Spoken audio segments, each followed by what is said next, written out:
Hey, what's up, everybody? True Boxing here. Thank you for coming back to get hit with the truth. So today doing the what's next on Jack Catterall, the now former world title challenger, who came up just short in controversial fashion as he lost a controversial split decision to Josh Taylor as he challenged Taylor for the undisputed title at 140 pounds junior welterweight on Saturday, February 26th. A lot of people believe that Catterall should have got the decision in that one. He even knocked Taylor down. It was, according to most, it was close, but that Catterall should have got the decision. He did enough. He almost stopped Taylor. I watched that knockdown. He almost stopped Taylor. Taylor was hurt. He was gassed. But Taylor got the decision, and now a lot of people are up in arms about a rematch. A lot of people want to see a rematch between the two. But Taylor, the best he said was that he would fight Catterall again, but not at 140 for all the belts. He said he's likely moving up to 147 pounds. He'd meet him there, and then he came out a couple days ago and said he'd meet him again at a catchweight. Personally, I think Taylor should fight Catterall again for all the world titles, but because he didn't make such a big deal about going to welterweight prior to this fight. So why all of a sudden does he not want to meet him again for it? I think he should do it to leave no doubt, but pressure's got to come for that to happen. But as of right now, I'm leaning towards the Taylor fight's probably not going to happen for him. But what's next for Jack Catterall then? And in my opinion, I think if Taylor doesn't fight him again, Taylor's probably given up all the belts. He's probably given up all 4 titles and going to move on towards to 147. That's probably what's going to happen.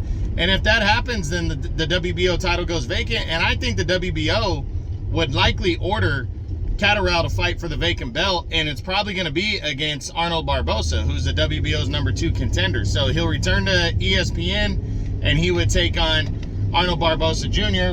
Barboza's with Top Rank as well, and he would challenge him for the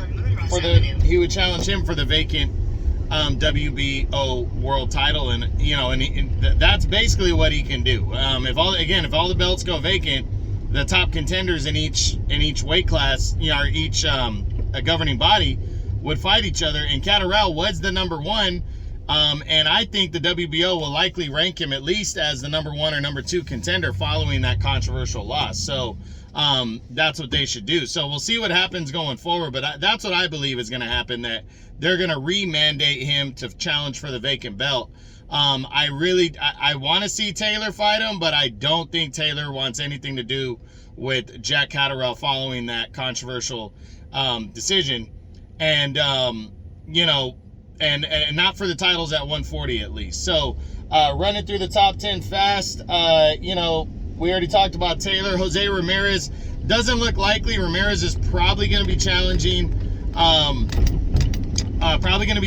Jose Cepeda for the vacant WBC title if the fight with Catterall and Taylor don't fight again. Number 3, Cepeda, again, he's probably going to be fighting Jose Ramirez for the vacant WBC title in a rematch. If Taylor moves up to 147 and gives up all the belts. Then you got Regis Prograis. Not likely, although I'd love to see that fight. I don't think it's possible. Prograis isn't highly rated by the WBO. Victor Postol coming off of a loss, not likely. Then you have Sandor Martin, who's, you never know, but I don't see him being moved to the front of the line to fight for the vacant title, so not likely there. Mikey Garcia, I'm sure Catterall, this might be one fight he might take if a fight for the title wasn't on the line. But I'm not sure Mikey's too keen on moving back to 140 right now. And if he's officially going to move to 140 again, and even though he has worked with DAZN, I don't think he'd be completely opposed to it. But Catterall, I think, wants a world title shot, so I'm leaning towards the no. Jose Pedraza's coming off a loss, so I don't see that one. Robert Easter's with the PBC, I don't see that one. And then number 10 right now is Montana Love. And I guess you can throw in Gary Antoine Russell following his win on the 26th. and I don't see either one of those fights taking place. Catterall is in an interesting position, but I really believe he's going to fight for the WBO title again.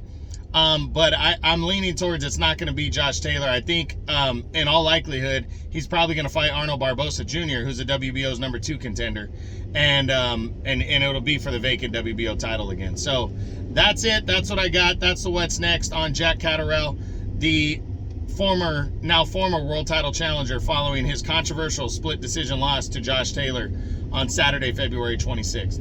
I hope you guys enjoyed it. True Boxing, you've been hit with the truth.